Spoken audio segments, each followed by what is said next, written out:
What is going on, everybody? Welcome to another video. Today we're talking about live streaming using Restream.io.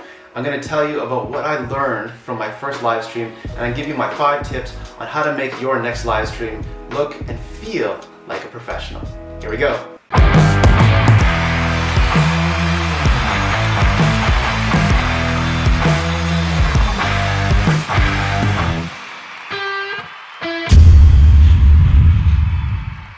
So I did a bit of research on which live streaming platforms to use. I looked at OBS, I found Restream.io, and honestly, Restream.io seems to be one of the most easiest platforms to use.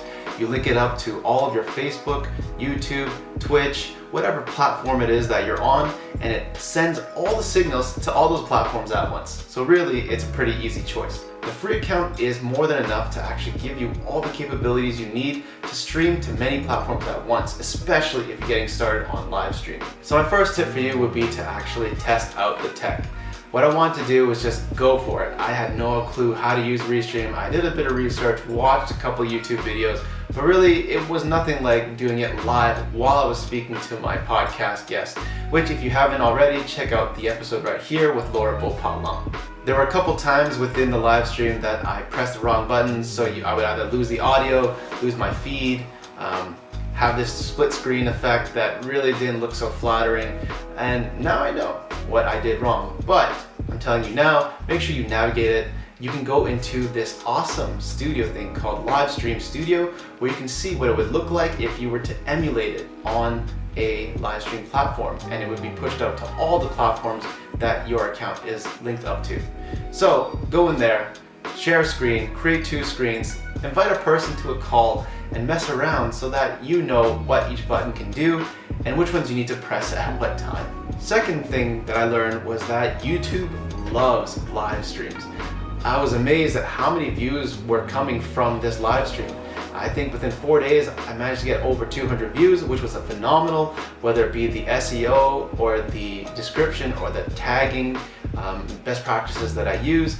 I think that would add to it, but I did everything very similar to what I've been doing before, and this seemed to work out really, really well. Third tip for you I would have is to promote.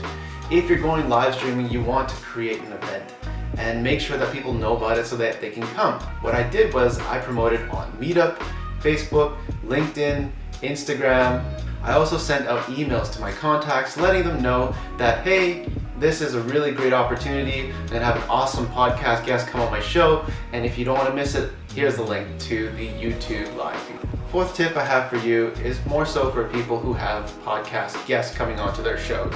You want to make sure that they know what's happening. So giving them a preamble on what to expect, telling them about the platform, and just sending them a nice email saying, this is what's going to happen, I would love this from you, and gathering information so that you can create pre-made slides for your live stream. It really, really helps boost the value and the aesthetics of the live stream. And my last tip for you, I made this mistake one time where I didn't use headphones to listen and not have feedback come from the speakers on my computer to the mics. Having headphones are so important. Make sure that you have that so only you can hear what your audience or your guest members are saying, and that your microphone that you're speaking into doesn't pick that up. I know, rookie mistake, but hey, guilty, and I hope you don't make that mistake as well. So now I'm going to pass the baton to you and ask you the question, well, are you ready to live stream? If you are, put your questions in the comment section below, and maybe I can answer for you or direct you to the right position, to the right place, position, whatever. So what are you waiting for? Make sure you get onto live streaming, Restream.io. It's free for the moment. I don't know for how long, but jump on that. And if you haven't already, make sure you check out these other 2 videos right here on how to up your content creation game. I'm going to be making a video on how to use Restream, so wait for that. And if you haven't already, make sure you hit that like button on the bottom right here. Subscribe if you haven't already to my channel, because I would love for you to join me in my next video. And I will see you guys next time.